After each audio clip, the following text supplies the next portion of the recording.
Hello students, last class के अंदर जो डिस्कशन किया था उसके आगे नेक्स्ट पॉइंट पे हम लोग आ रहे हैं। आज का ये जो लेक्चर है वो स्टेट बोर्ड के स्टूडेंट को देखने की बिल्कुल जरूरत नहीं है। ये लेक्चर सिर्फ और सिर्फ नीट और जेईई के स्टूडेंट को ही देखना है, क्योंकि एनसीईआरटी टेक्स्ट बुक में इसकी कोई इंफॉर्मेशन गिवन नहीं है, लेकिन कॉम्पिटिटिव एग्जाम में इसमें से क्वेश्चंस आते हैं, तो इसकी डिटेल में आपके साथ शेयर करूंगा। जितनी जरूरत है उतना ही आपको याद रखना है, बाकी डिटेल में यहाँ पर एक्सप्लेनेशन होगा, लेकिन उसकी बिल्कुल जरूरत नहीं होती है।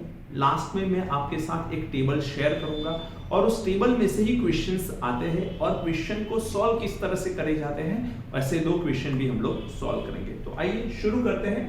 The study of ionic crystal. बेटा समझो, आयोनिक क्रिस्टल के बारे में ही हम लोग यहाँ पर बात करने वाले हैं, और आयोनिक क्रिस्टल के बारे में बात करने के लिए हम लोग एक टर्म का यूज करेंगे, that is limiting radius ratio.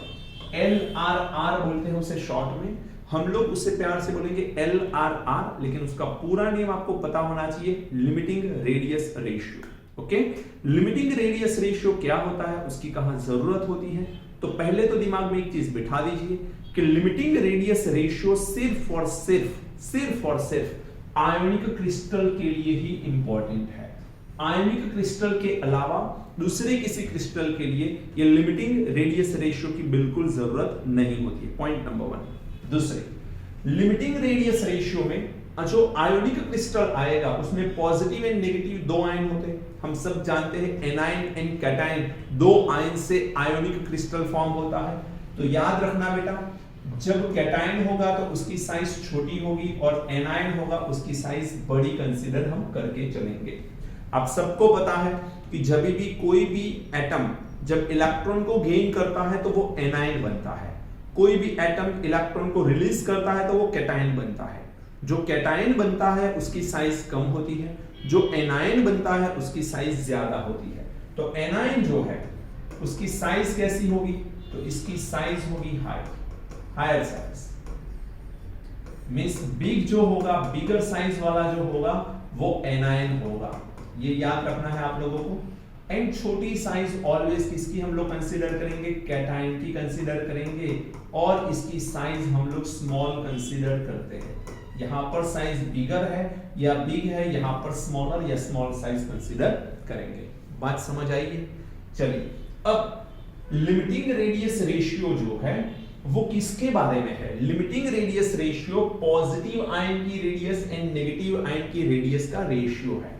तो पॉजिटिव आयन मान के चलिए ये पॉजिटिव आयन है, दिस इज द कैटायन, और ये है एनायन जो बड़ी साइज वाला है। तो आपके पास पॉजिटिव एंड नेगेटिव दो आयन है, राइट। जो पॉजिटिव आयन है उसकी रेडियस हम लोग इस तरह से कंसीडर करेंगे, नेगेटिव आयन जो है उसकी रेडियस हम लोग ऐसे कंसीडर करेंगे। अब इसकी रेडियस को हम लोग स्मॉल r कंसीडर करें तो इसकी रेडियस को हम लोग कैपिटल R कंसीडर करेंगे। बात समझ आई। दूसरी चीज, यदि आप small r and capital R consider करना नहीं चाहते, बिगर साइज है उससे हम लोग कैपिटल लेटर से डिनोट करते हैं एंड स्मॉलर साइज को स्मॉल लेटर से डिनोट करते हैं। Otherwise you can write R plus and R minus also. तो इसमें कोई बड़ी बात नहीं है, रिप्रेजेंटेशन के तरीके अलग अलग है, बात तो एक ही है, दोनों में बात एक ही है। चलिए दूसरी चीज, हम लोग जो लिमिटिंग रेडियस रेशियो निकालेंगे वो होगा R/R, ऊपर स्मॉल r नीचे कैपिटल R। ये क्या रिप्रेजेंट कर रहा है, small r represent the cation radius and capital R represent the anion radius, जिसको आप लोग लिख सकते हो R plus upon R minus, और इसी चीज को हम लोग बोलते हैं लिमिटिंग रेडियस रेशियो। क्या बोलते हैं, लिमिटिंग रेडियस रेशियो से नाम से जानते हैं। अब ये लिमिटिंग रेडियस रेशियो से पता क्या चलेगा, तो तीन चीजों का पता चलता है हम लोगों को। Limiting radius ratio tells about stability of ionic crystal, जो आयोनिक क्रिस्टल होते हैं उसकी स्टेबिलिटी के बारे में वो बताता है।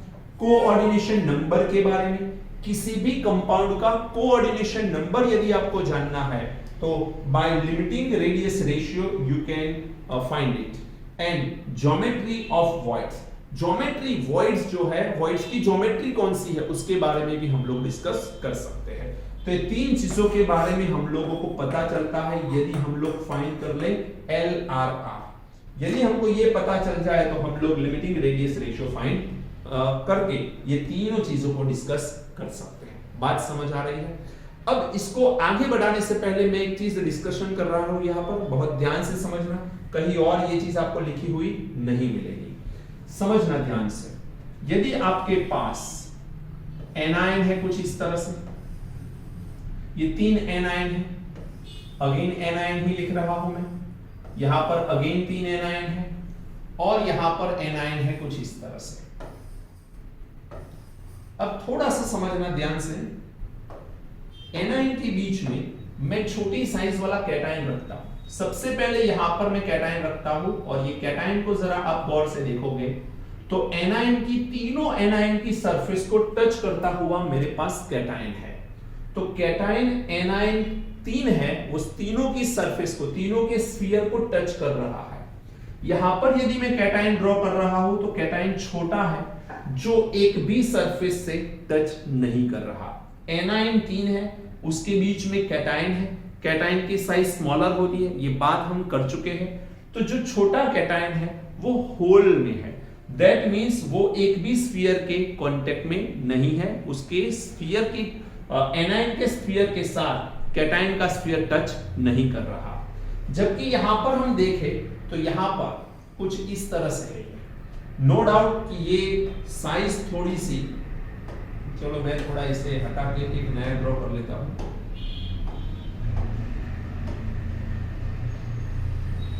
कुछ इस तरह से।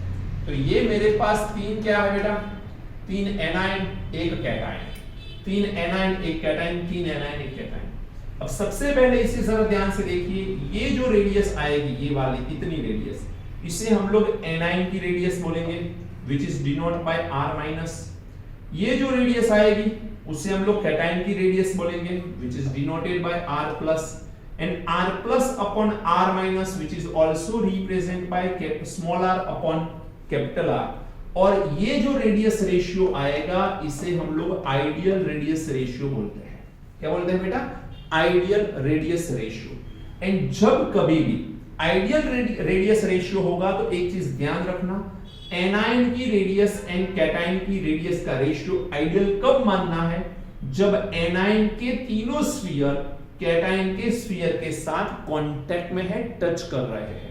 कैटायन का स्फीयर एनायन के तीनों स्फीयर की सरफेस से टच कर रहे हैं, तब जाके हम लोग उसे आइडियल रेडियस रेशियो में कंसीडर कर सकते हैं। और जब आइडियल रेडियस रेशियो है तो याद रखना कि ये स्टेबल कंपाउंड है, स्टेबल आयोनिक क्रिस्टल माना जाएगा ये। जब यहां पर देखा जाए तो एनायन की रेडियस तो सेम है, एनायन तो तीनों में सेम है ऐसा मान लो, तो एनायन की रेडियस तो सेम ही है, ये कैपिटल R या फिर R माइनस कंसीडर करो। सिमिलरली यहां पर कैपिटल R या माइनस R कंसीडर कर सकते हो।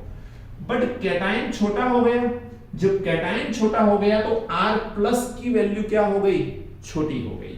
और R प्लस की वैल्यू जब छोटी हो जाती है तो R plus upon R minus और small r upon capital R की वैल्यू जो है वो क्या हो जाएगी बेटा? R प्लस की वैल्यू यहां पर कम हो गई है, तो ऊपर की वैल्यू जब कम हो जाए और नीचे की वैल्यू सेम रहे तो सीधी सी बात है आंसर कम हो जाएगा। आंसर छोटा हो जाएगा तो ये आइडियल रेशियो से आंसर कम आता है। तो ऐसी कंडीशन में क्रिस्टल को हम लोग स्टेबल नहीं मानते, नॉन स्टेबल, या फिर हम लोग लिख सकते हैं इट इज अनस्टेबल। ऐसी कंडीशन में हम ऐसे कंपाउंड को क्या बोलेंगे? अनस्टेबल कंपाउंड बोलेंगे। क्लियर? थर्ड पॉइंट की बात करें, यहां पर देखो जरा ध्यान से, ये और ये सेम ही है ऐसा मान लो, चाहे कोई भी एनायन ले लो, एनायन की रेडियस को कैपिटल R या स्मॉल r मानना है हम लोगों को, चलिए R माइनस ले लीजिए। यहां पर आप देखो तो ये R प्लस है और R प्लस इसके कंपेयर में या इसके कंपेयर में बड़ा है, तो R प्लस जब बड़ा होता है या R अपॉन R आता है ये, तो ये जब बड़ा होता है तो रेडियस रेशियो आइडियल की कंपेयर में कैसा आएगा? बड़ा आएगा। अब जब radius ratio ideal radius ratio से बड़ा आता है तो in that case we are considering this is also stable compound. इस कंपाउंड को भी स्टेबल माना जाता है, इस कंपाउंड को भी स्टेबल माना जाता है, बट आइडियल रेडियस रेशियो से यदि रेडियस कम आती है तो in that case only we are considering this is the unstable ionic crystal और अनस्टेबल आयोनिक कंपाउंड। अंडरस्टूड? बात समझ आई कि नहीं? ये नोट कर लीजिए जल्दी से, क्योंकि इसकी जरूरत पड़ने वाली है आगे जाके, फिर हम लोग आगे बढ़ते हैं। जल्दी से इसे नोट करिए।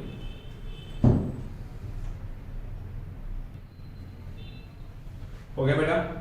चलिए निकाल ले रहा हूं मैं अभी, नेक्स्ट पॉइंट पे जा रहे हैं हम लोग। ओके, अब हम लोग डिफरेंट वॉइड्स के बारे में डिस्कस कर रहे हैं। डिफरेंट वॉइड्स में सबसे पहला वॉइड हम लोग जो डिस्कस कर रहे हैं वो है हमारा ट्रायंगुलर। ट्रायंगुलर में होता क्या है, तो आपके सामने फिगर भी है, आप देख सकते हो। यहां पर एक स्फीयर है, यहां पर एक दूसरा स्फीयर है, यहां पर एक तीसरा स्फीयर है। ये जो बड़े स्फीयर हैं, बड़े गोले जो दिख रहे हैं आपको, वो एनायन है, और ये छोटा जो स्फीयर है वो कैटायन है बेटा। अब ये कैटायन एंड एनायन एक दूसरे के स्फीयर को टच कर रहे हैं, आप देख सकते हो।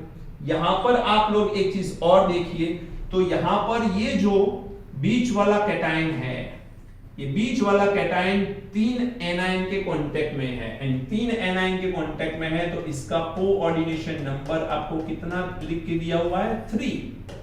तो जब भी ट्रायंगुलर वॉइड फॉर्म होगा, 3 एनायन के स्फीयर के बीच में एक कैटायन होगा और इसका कोऑर्डिनेशन नंबर 3 आएगा। इस कैलकुलेशन में बिल्कुल जाने की जरूरत नहीं है, वैसे कैलकुलेट कर भी सकते हैं हम लोग, लेकिन बिल्कुल जरूरत नहीं। हमें सिर्फ जरूरत यह है कि ट्रायंगुलर वॉइड जब भी फॉर्म होगा तो in that case R upon R, that means positive ion की रेडियस एंड नेगेटिव आयन की रेडियस का जो रेशियो आएगा वो ऑलमोस्ट 0.155 आएगा। कितना आएगा? 0.155। तो ट्रायंगुलर के लिए ये एक आइडियल रेडियस रेशियो हो गया, समझना, ये एक आइडियल रेडियस रेशियो हो गया, आपको ध्यान रखना है ये। अब आइडियल रेडियस रेशियो 0.155 आता है, यहां पर आप देख भी सकते हो, ये रहा 0.155 या यहां पर। इसे बोलते हैं limiting radius ratio for a triangular. तो ट्रायंगुलर वॉइड जब भी आएगा, देखो ये छोटा जो रेडियस है उसे हम लोग स्मॉल r से रिप्रेजेंट करेंगे, ये जो बड़ी रेडियस है उसे हम लोग कैपिटल R से रिप्रेजेंट करेंगे, तो टोटल जो है वो r प्लस r आएगा। लेकिन अभी के लिए सिर्फ जरूरत है हम लोगों को रेडियस रेशियो की। ये कैलकुलेशन में बिल्कुल जाने की जरूरत नहीं, ना ही कभी पूछा गया है, ना ही पूछा जाएगा, क्योंकि क्वेश्चन सॉल्व करेंगे तब पता चलेगा कि इसके अलावा और कुछ जरूरत है ही हम लोगों को। तो ट्रायंगुलर में याद क्या रखना है आप लोगों को, इसका कोऑर्डिनेशन नंबर 3 होता है। कोऑर्डिनेशन नंबर किसे बोलते हैं? एक ion, maximum number of ion, opposite charge वाले मैक्सिमम नंबर ऑफ आयन के साथ जो अटैच्ड होता है उसी को उसका कोऑर्डिनेशन नंबर बोलते हैं, जो यहां पर कितना है? 3। चलिए नेक्स्ट पॉइंट पे आते हैं हम लोग। अब आता है हमारा टेट्राहेड्रल वॉइड। टेट्राहेड्रल वॉइड कितने वॉइड के बीच में या कितने एटम या कितने आयंस के बीच में फॉर्म होता है? आप सबको पता है, 4। Very good. तो यहां पर मान के चलो मैं 1 2 3, ये 3 मैंने एनायन ले लिए। 3 एनायन के बाद और एक एनायन में इसके ऊपर रखता हूं, ये वाला, और बीच में हम लोग कैटायन रखते हैं, ये वाला। समझ में आ रहा है? तो देख सकते हो कि टोटल 4 एनायन के बीच में एक कैटायन छुपा हुआ है। ये जो वॉइड बन गया वो टेट्राहेड्रल वॉइड है। इसको यदि मैं यहां पर कंसीडर करूं तो आप देखो 1 2 3 4, तो ये 4 एटम के बीच में या 4 एनायन के बीच में जो बड़े वाले हैं वो एनायन है, और एनायन के बीच में ये कैटायन है।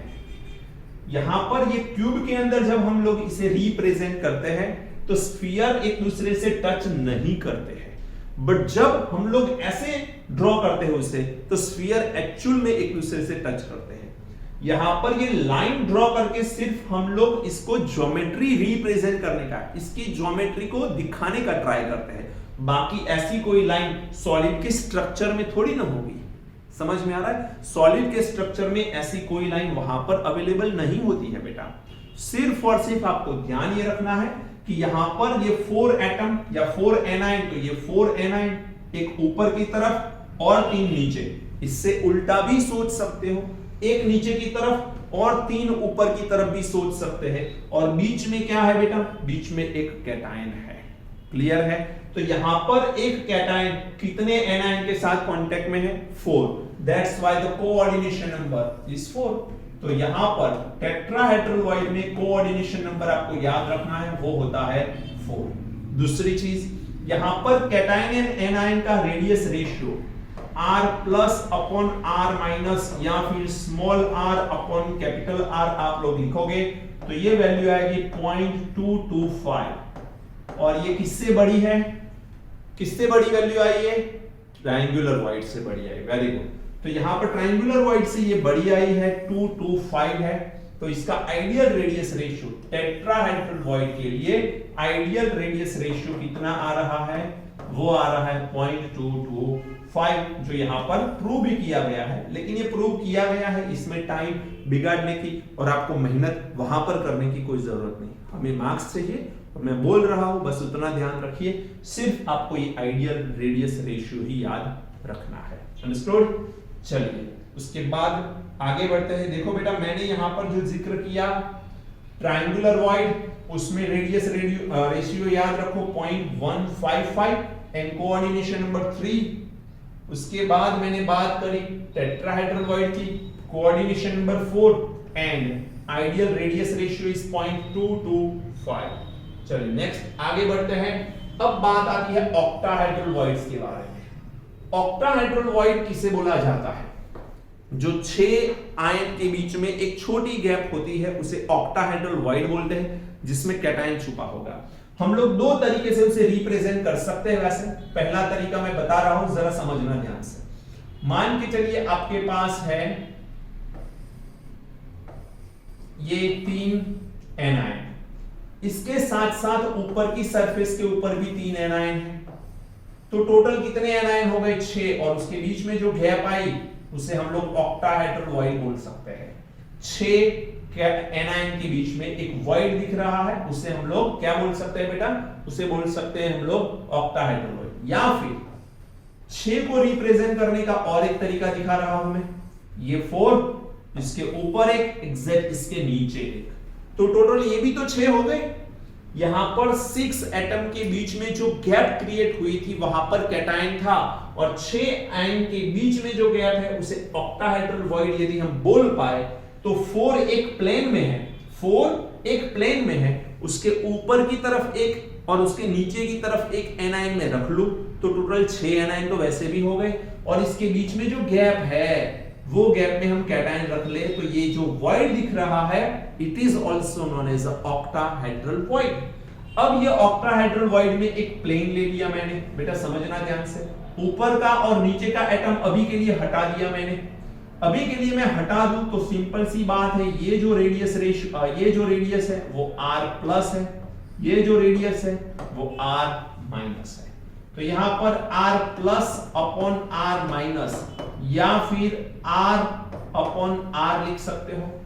कैपिटल R रिप्रेजेंटिंग बिगर आयन, ओके। और ये वैल्यू कितनी आती है? 0.414। ये वैल्यू रेडियस रेशियो यहां पर कितना आता है? 0.414। ये रहा, देखो आप 0.414। दूसरी चीज, ये यहां पर जो कैटायन है वो कितने एनायन के साथ कांटेक्ट में है? बताइए। बिल्कुल सही, 6। एक प्लेन के 4, ऊपर का एक और नीचे का एक, टोटल 6 एनायन के कांटेक्ट में। या फिर यहां पर भी देखो, ऊपर की सरफेस के 3, नीचे की सरफेस के 3, तो यहां पर कोऑर्डिनेशन नंबर कितना निकल के आएगा? 6। तो लिख सकते हो 6 is a coordination number of octahedral void and the radius ratio are 0.414. It is an ideal radius ratio. Ideal radius ratio. Clear है? चलिए आगे बढ़ते हैं, क्यूबिक वॉइड के बारे में बात करते हैं। क्यूबिक वॉइड किसे बोला जाता है? तो इसको रिप्रेजेंट करने का सबसे बेस्ट तरीका है बॉडी सेंटर्ड। आप लोग कंसीडर कर लो, बॉडी सेंटर्ड में यदि कैटायन को रख लिया जाए, बॉडी के सेंटर में कैटायन को रख लिया जाए तो वो क्यूबिक वॉइड क्रिएट कर रहा है। बॉडी का सेंटर वो क्यूबिक वॉइड है। एक क्यूब को कंसीडर करिए, उसके 8 कॉर्नर के ऊपर 8 एनायन है और बॉडी डायगोनल जहां से पास होती है, बॉडी डायगोनल जहां से पास हो रही है, बॉडी डायगोनल एक दूसरे को जहां क्रॉस करेगी वहां पर जो वॉइड क्रिएट होता है उसे क्यूबिक वॉइड बोला जाता है। आप देख सकते हो यहां पर ये 1 2 3 4 5 6 7 और 8 टोटल 8 कॉर्नर पे 8 एटम है और ये जो दिख रहा है वो बॉडी डायगोनल है। बॉडी डायगोनल के ऊपर हमने कैटायन को रखा, इसे बोलते हैं हम लोग क्यूबिक वॉइड। क्या बोला जाता है? Cubic void. अब ये क्यूबिक वॉइड के अंदर आप लोग देख सकते हो कि ये एक कैटायन ऊपर की सरफेस के 4 और नीचे की सरफेस के 4 ऐसे टोटल 8 एनायन के कांटेक्ट में है। जब 8 एनायन के कांटेक्ट में है तो इसका कोऑर्डिनेशन नंबर आएगा 8, तो यहां पर कोऑर्डिनेशन नंबर निकल के आ गया 8। बात समझ आई? कोऑर्डिनेशन नंबर, ये कैटायन बीच में है, ऊपर की सरफेस के 4 एनायन, नीचे की सरफेस के 4 एनायन, टोटल 8 है, तो इसका मतलब इसका कोऑर्डिनेशन नंबर कितना आया बेटा? 8। और आपको इसकी radius ratio r plus upon r minus या फिर small r upon capital R लिखना है, वो होता है 0.732।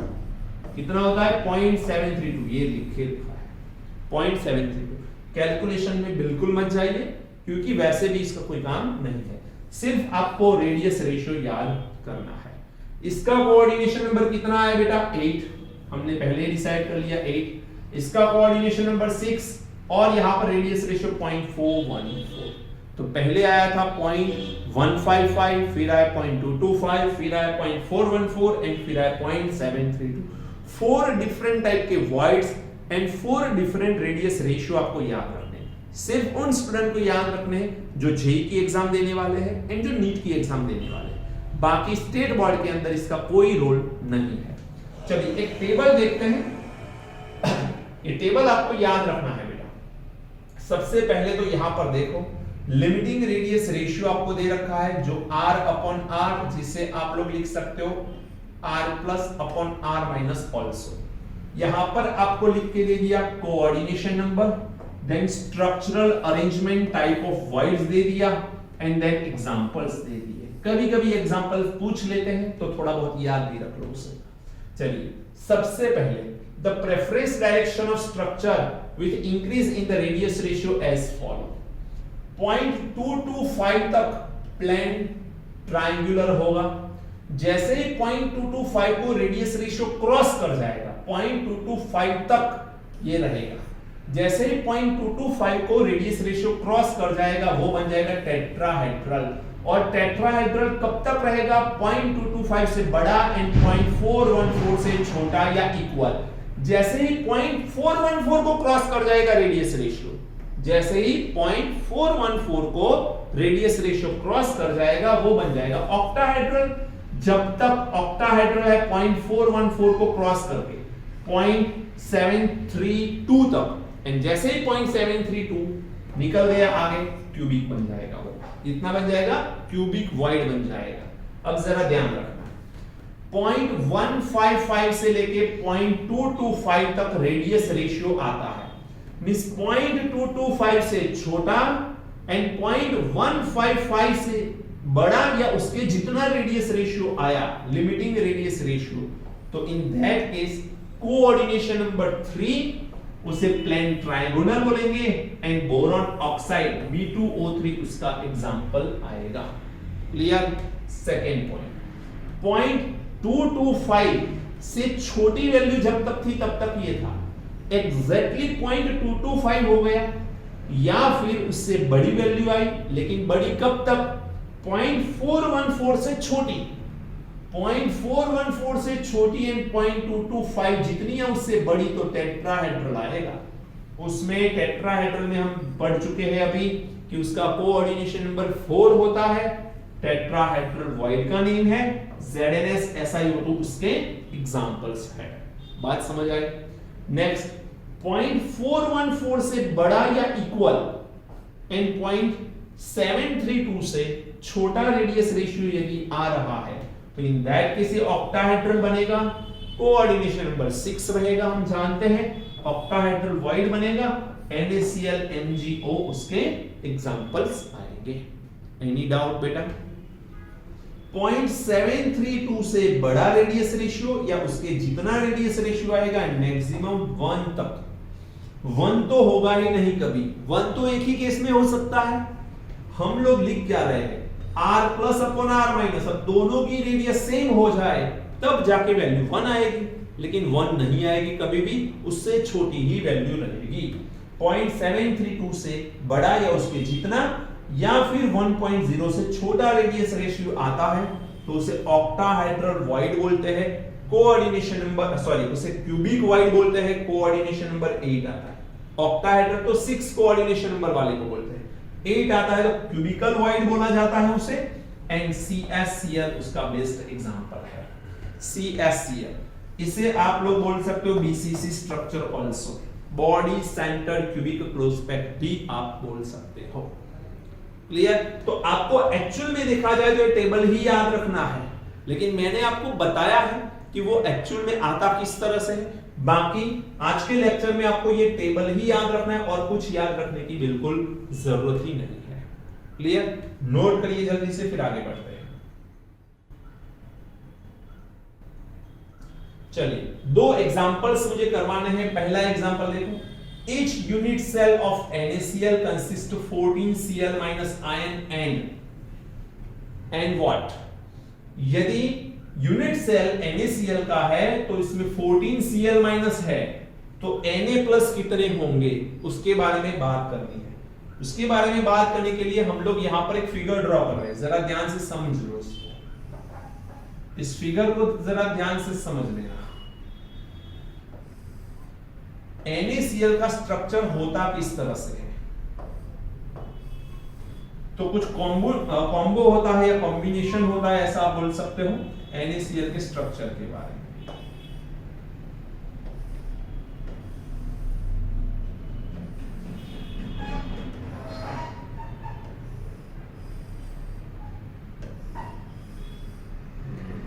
थोड़ा सा इरेज कर लो इसे।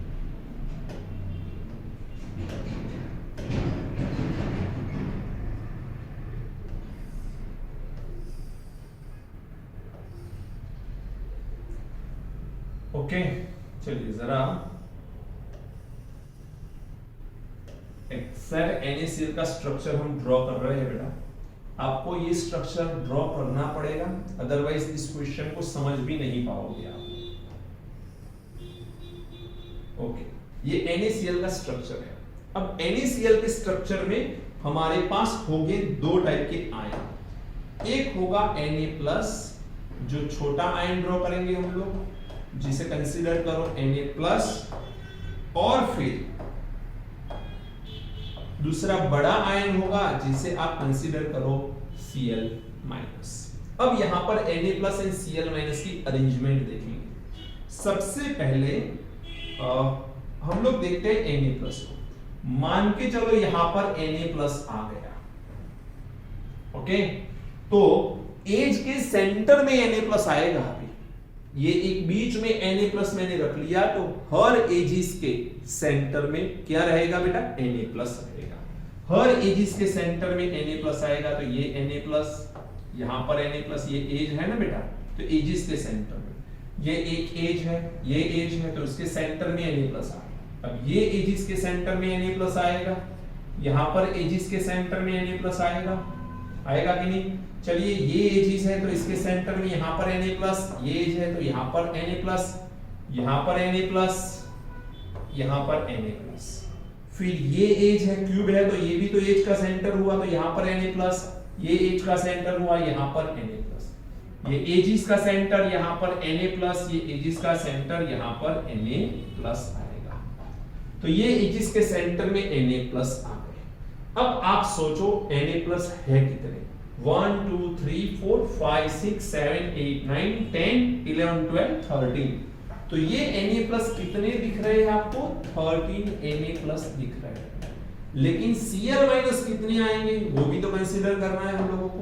तो Cl- को ड्रॉ करते हैं, कहां पर आएगा, एब्सिस बना लो, एफसीसी बनाने के लिए आपको हर क्यूब के हर कॉर्नर के ऊपर एक तो Cl माइनस को रखना है, क्यूब के कॉर्नर के ऊपर Cl माइनस को रखना है, एंड दूसरा फेसिस के सेंटर के ऊपर Cl माइनस आएगा। तो ये फेसिस का सेंटर यहां पर Cl माइनस, ये फेस है इसका सेंटर Cl माइनस, पीछे की फेस का सेंटर ये रहा, ये ऊपर की फेस का सेंटर, ये नीचे की फेस का सेंटर, साइड की फेस का सेंटर।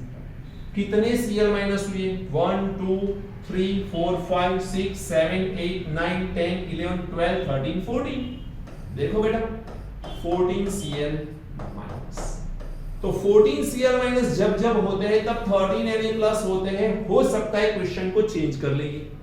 जब क्वेश्चन को चेंज करें तो ऐसा करेंगे ये कि 14 Na प्लस होंगे तो Cl माइनस कितने हो जाएंगे? 13 हो जाएंगे। वाइस वर्सा याद रखो बेटा। रीजन जहां पर मैंने कैटायन को अरेंज किया वहां पर यदि वो एनायन को कंसीडर करेंगे तो हमने जहां एनायन को कंसीडर किया है वहां पर कैटायन को कंसीडर करके आप लोग ऑपोजिट क्वेश्चन भी बना सकते हो। क्वेश्चन अभी है 13 Na प्लस, आंसर आएगा 14 Cl माइनस गिवन है। आप सोचो 14 Cl माइनस गिवन है तो आंसर क्या आएगा बेटा? 13 Na plus, answer is 1। But यदि क्वेश्चन को चेंज कर ले और यहां पर 13 Cl माइनस लिखते, 13 Cl माइनस, तो आंसर क्या आता? 14 Na प्लस आता। दोनों पॉसिबल है, ध्यान रखना बेटा। सेकंड क्वेश्चन आप देखो, a solid A plus B minus has a NaCl type close packed structure. A plus B minus NaCl जैसा एक स्ट्रक्चर कैरी कर रहे हैं जिसमें एनायन की रेडियस दे रखी है आपको 250 picometre. What should be the ideal radius for the cation? अब जरा ध्यान रखना, NaCl के लिए आपको एक चीज याद करवा लूं मैं, सॉरी ये रहा NaCl के लिए। अब यहां पर गौर से देखो NaCl ये रहा, अब ये याद होना चाहिए। Coordination number 6 and radius ratio 0.414 से 0.732 के बीच में।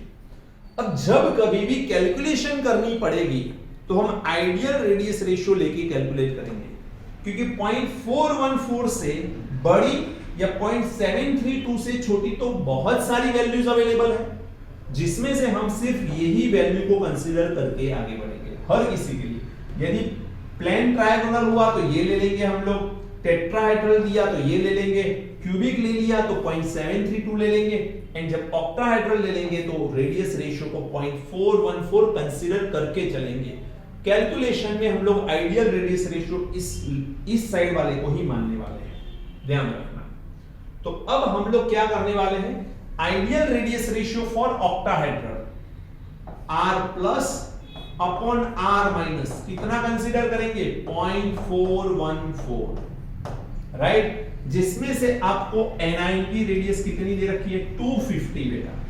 तो एनायन की रेडियस 250 है तो R plus is equal to 0.414 into 250। Answer यहां पर कहीं लिखा होगा, देख लो आप लोग। आंसर ये रहा 103.5 पिकोमीटर। तो यहां पर आंसर आएगा 103.5 पिकोमीटर। तो इन दैट केस कैटायन की रेडियस कितनी होनी चाहिए? 103.5 पिकोमीटर। ये पहला आंसर आ गया। यहां तक रेडियस फॉर द कैटायन, ये आंसर आ गया। अब क्या बोल रहा है? Can a cation C plus having a radius 180 picometre be slipped into the tetrahedral site of crystal A plus B। Tetrahedral site यदि बन जाए A प्लस B, NaCl को भूल जाइए।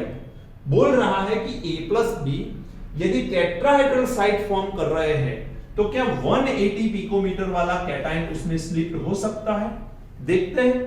A प्लस B यदि टेट्राहेड्रल वॉइड फॉर्म करते हैं तो टेट्राहेड्रल वॉइड के लिए आइडियल रेडियस रेशियो क्या होता है बेटा?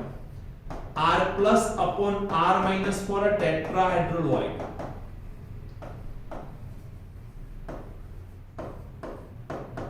टेट्राहेड्रल वॉइड के लिए कितना होता है? 0.225। यहां कहीं लिखा होगा, देखो 0.225 आइडियल रेडियस रेशियो। थोड़ी देर पहले मैंने बताया हर किसी के लिए आइडियल रेडियस रेशियो कौन सा? जहां से वो शुरू होता है, 0.225।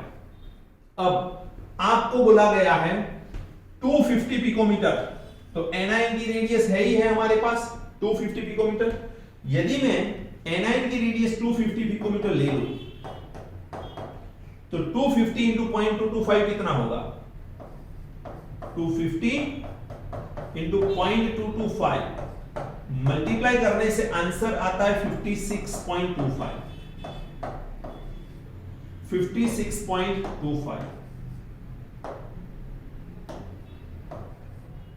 पिकोमीटर। इतनी रेडियस वाला यदि कैटायन होगा तो स्लिप्ड हो जाएगा। टेट्राहेड्रल वॉइड में, टेट्राहेड्रल वॉइड इसमें ये जो कैटायन स्लिप हो रहा है, कैटायन अंदर जा रहा है, वो 56.25 पिकोमीटर वाला जा सकता है। आपको कितनी दे रखी है? 180 नहीं जा सकता। It can not be slipped. Thus ideal radius ratio for cation is 56.25 picometer for tetrahedral hole, but the radius of C plus is 180 picometer. It is much larger than the ideal radius 56.25 picometer. Therefore, we cannot slip the cation C plus into the tetrahedral side. इस side में ये नहीं जा सकता क्योंकि हमारा radius ratio आ कितना रहा है? 56.25 है कितना? 180 पिकोमीटर वाला कैटायन, तो वो छोटी जगह पे बड़ा आयन नहीं जा सकता। बेटा बात समझ आए कि नहीं? तो this is all about the radius ratio.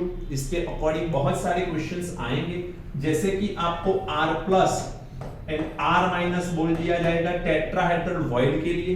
Cation की रेडियस फाइंड करने को पूछेगा, जैसे यहां पर पूछा। हो सकता है कैटायन की रेडियस दे दे, एनायन की पूछे, वो हो सकता है। हो सकता है आपको 0.225 टेट्राहेड्रल वॉइड दे दिया, 0.414 ऑक्टाहेड्रल वॉइड दे दिया, क्यूबिकल दे दिया 0.732, फिर ट्रायंगुलर दे दिया आपको 0.155। तो कोई भी रेडियस रेशियो के थ्रू आपको ये रेडियस रेशियो याद करके पॉजिटिव एंड नेगेटिव आयन में से किसी एक की रेडियस देंगे, दूसरे की रेडियस फाइंड करनी पड़ेगी। यदि ऐसा लिख के दे देंगे तो कोऑर्डिनेशन नंबर पूछ सकते हैं, वो कोऑर्डिनेशन नंबर भी पूछ सकते हैं, तो उसका आंसर भी आपको करना पड़ेगा। ओके बेटा, तो नोट कर लीजिए इसे, यहां तक रखते हैं। नेक्स्ट लेक्चर में हम लोग आगे बढ़ेंगे। Thank you, God bless.